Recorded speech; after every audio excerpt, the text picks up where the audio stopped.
పక్క ప్రణాళికతోనే సీఎం జగన్ పై హత్యాయత్నం. బోండా ఉమా పాత్ర ఉంటే దర్యాప్తులో తెలుస్తుంది. డ్రామా అంటున్న పవన్ కళ్యాణ్ రాయితో కొట్టించుకోగలరా అని సజ్జల అన్నారు. పక్కా ప్రణాళికతోనే సీఎం జగన్ పై హత్యాయత్నం. బొండా ఉమా పాత్ర ఉంటే దర్యాప్తులో తెలుస్తుందన్నారు. డ్రామా అంటున్న పవన్ కళ్యాణ్ రాయితో కొట్టించగలరా అని సజ్జల అన్నారు.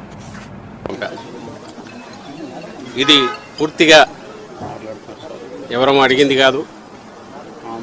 స్వచ్ఛందంగా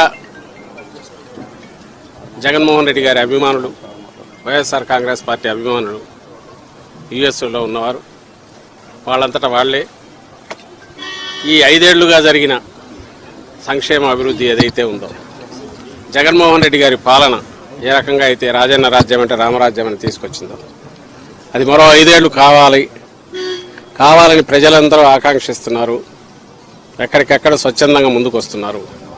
ఇందులో మా వంతు మేము కూడా పాల్గొనాలి అని వాళ్ళంతటా వాళ్ళు ముందుకొచ్చి మేము ఇలా పెట్టుకోవాలనుకుంటున్నాం, దానికి సంబంధించి ఏమైనా కోఆర్డినేట్ చేయమంటే మన చల్లామధు ఆయన టీం అందరూ కూడా దీంట్లో యాక్టివ్ క్రియాశీలకంగా వ్యవహరించి ఈ వెహికల్స్ అన్నిటికీ అవసరమైన బ్రాండింగ్ చేయించి, అలాగే ఎలక్షన్ కమిషన్ అనుమతులు అవన్నీ తీసుకొచ్చి ఈరోజు ఇక్కడ పెట్టారు. వాటిని ఇప్పుడే జెండా ఊపి ప్రారంభించాము. ఇది నిజంగా సంతోషించదగ్గ విషయం. ఎవరికి వాళ్ళు ఇది మా ఇంట్లో పెళ్ళినట్టు, ఎవరికి వాళ్ళు ఇది మా విజయం, జగనన్న విజయం అంటే మా విజయం అని అనుకొని ఎక్కడెక్కడ ఉన్న వాళ్ళందరూ కూడా వాళ్ళంతా వాళ్ళే ముందుకు రావడం అనేది చాలా సంతోషించదగ్గ విషయం. అండ్ ఎలా పార్టీ ఓ ప్రభంజనంలాగా వైఎస్ఆర్ కాంగ్రెస్ పార్టీ ఎలా విజయం సాధించబోతోంది, ప్రజల గుండెల్లో ఎట్లయితే స్థానం సంపాదించుకుందో, అలాగే విదేశాల్లో ఉన్న అభిమానులు కూడా మా అన్న వల్ల రాష్ట్రం బాగుపడుతుంది, మా జగనన్న వల్ల అని ఎంత గర్వంగా ఫీల్ అవుతున్నారు అన్నదంతా ఈరోజు వాళ్ళ ఈ క్రియాశీలకంగా ప్రోయాక్టివ్గా వాళ్ళు తీసుకున్న దీంట్లో రిఫ్లెక్ట్ అవుతుంది. ఇక్కడ అందులో పార్టిసిపేట్ చేసిన వాళ్ళు ఇక్కడ కూడా ఉన్నారు కొంతమంది. ఇందులో ఈ యజ్ఞంలో పార్టిసిపేట్ చేసి స్పాన్సర్ చేస్తున్న వాళ్ళలో కొంతమంది యుఎస్ఏలో ఉన్నట్టున్నారు. వాళ్ళు తమ పేర్లు చెప్పమనట్లేదు, లేదా మాకు ప్రచారం కావాలని వాళ్ళు అడగట్లేదు. మేము జగనన్న చేస్తున్న ఈ యజ్ఞంలో మేము కూడా పార్టిసిపేట్ చేయాలనుకుంటున్నాం. ఈ విజయంలో మా వంతు మేము కృషి చేసినట్టు ఉండాలి, ఇంకా ఎక్కడన్నా ఉంటే చెప్పండి అని కూడా వస్తున్నారు. వాళ్ళందరికీ నా అభినందనలు. అలాగే గత వారం రోజులుగా రెయిన్బోలు పనిచేసి వీటన్నిటిని రెడీ చేసుకున్న ఇక్కడ పార్టీ కార్యకర్తలకు, అలాగే ఇక్కడ ఉన్న సభ్యులందరికీ కూడా నేను అభినందనలు తెలియజేస్తున్నా. చాలా ఉత్సాహంగా ఉంది మాకు. ఎందుకంటే చెప్తున్నా కదా, వచ్చే ఎన్నికలు 20 రోజుల్లో పూర్తి అయితే ఆ తర్వాత మరోసారి జగన్మోహన్ రెడ్డి గారు ఇంతకంటే ఇప్పటికంటే ఇంకా ఎక్కువ మెజారిటీతో ప్రభుత్వం స్థాపించబోతున్నారు, ప్రమాణ స్వీకారం కూడా చేయబోతున్నారు అనే ఊపు ఇప్పటి నుంచే కనపడుతుంది. ఈరోజు అభ్యర్థులు అడగలేదు, పార్టీ అడగకుండా వీళ్ళ ముందుకు వచ్చి చేయడంలో అది ఎక్స్ప్రెస్ అవుతుందని చెప్తూ మరోసారి అందరికీ అభినందనలు తెలియజేస్తున్నాను. ముఖ్యంగా వీటిని స్పాన్సర్ చేసిన యుఎస్ఏలో ఉన్న ఎన్ఆర్ఐ మిత్రులందరికీ కూడా అభినందనలు అండ్ కృతజ్ఞతలు కూడా తెలియజేస్తున్నారు.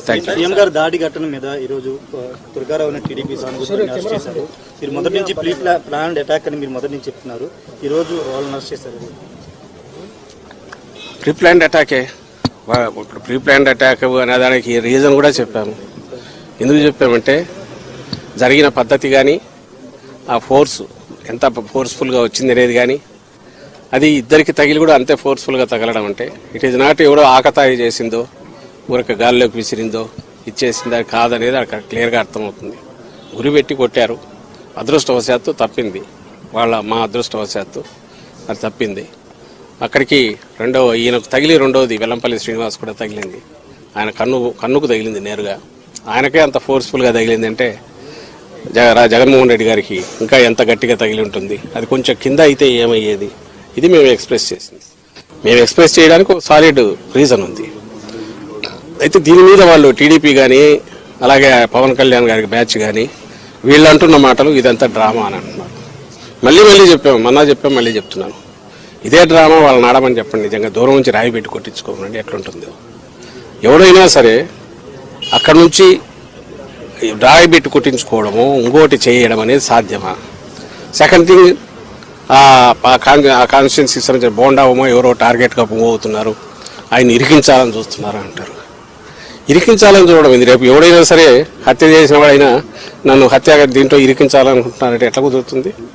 When there is a reason, valid reason to doubt, దాని మీద ఇన్వెస్టిగేషన్లో తేలినప్పుడు దీని వెనక ఏదైనా కుట్ర ఉంది, కొట్టినవాడు ఎవరు, దాని వెనక కుట్ర ఉంది. ఆ కుట్ర ఉంది ఎందుకు అనుకుంటున్నాం అంటే అంత సాహసం ముఖ్యమంత్రి గారి మీద గురిపెట్టి ఒక వెపన్తోనో ఇంకో రకంగానో లేదా గట్టిగా తగిలే రకంగా సాహసం ఎవరు చేయగలరు, వెనక ఎవరెవరన్నా ఉండాలి, లేదా వెనక వాళ్ళు రెచ్చగొట్టిన దానివల్ల రెచ్చిపోయినా ఉండాలి.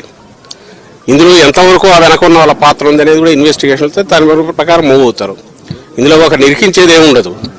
వాళ్ళు చేసి ఉంటే దొరుకుతారు, దొరికితే చట్టం పని తను చేసుకుపోతుంది, లేదు అనుకుంటే అక్కడికి ఆగుతుంది.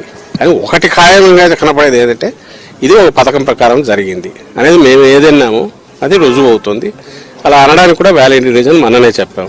అలాగే మళ్ళీ చెప్తున్నాం, ఒకవేళ ఇది ఎవరైనా డ్రామాలు అనుకుంటే ఆ రోజు కత్తితో 19లో జరిగిందైనా ఈరోజు రాయితో తగిలిందైనా ఆ డ్రామా ఏదో వాళ్ళని ఎనాక్ట్ చేసి చూపమంటున్నాం. ఒకవేళ వాళ్లకు కావాలంటే దూరం నుంచి ఒకటి వేయించుకొని రాయి ఎక్కడ తగులుతుందో ఆ సాహసం చేయమనండి. తలకాయ ఉండేవాడు ఎవడైనా డ్రామాలు వేసేవాడు అర్థం చేయించుకుంటాడా ఏమన్నా? దానికి వాళ్ళే ఆన్సర్ ఇవ్వాలి. ఈ రోజు కూడా అదే మాట్లాడుతున్నారు. వాళ్ళంతటా వాళ్ళే 2 స్టోరీలు రాస్తున్నారు. వాళ్ళంతటా వాళ్ళే మేము ముందే చెప్పినట్టుగా ఇరికించాలని చూస్తున్నారని. అది అతను రోల్ ఉంటుంది కాబట్టి దాంట్లో బయటకు వస్తుంది. రోల్ ఎందుకు ఉంటుందంటే వాళ్ళు పవర్ఫుల్, వాళ్ళు వాళ్ళ పాపకం లేని కింద ఇంకోడెవడో ఆ పని చేయలేడు కాబట్టి. సో మా స్టాండ్ అదే ఉంది, అదే రుజువు అవుతుంది ఈరోజు. అది బోండా ఉమా, లేదంటే ఆయన కంటే పై వాళ్ళు ఉన్నారా, లేదంటే ఆయన కింద వాళ్ళు ఆయన ఆశీస్సులతో చేయించారా, ఎవరు ఉందనేది ఇన్వెస్టిగేషన్లో తేలాలి. మేము చెప్పగలిగింది ఆ incident pre planned, pre meditated,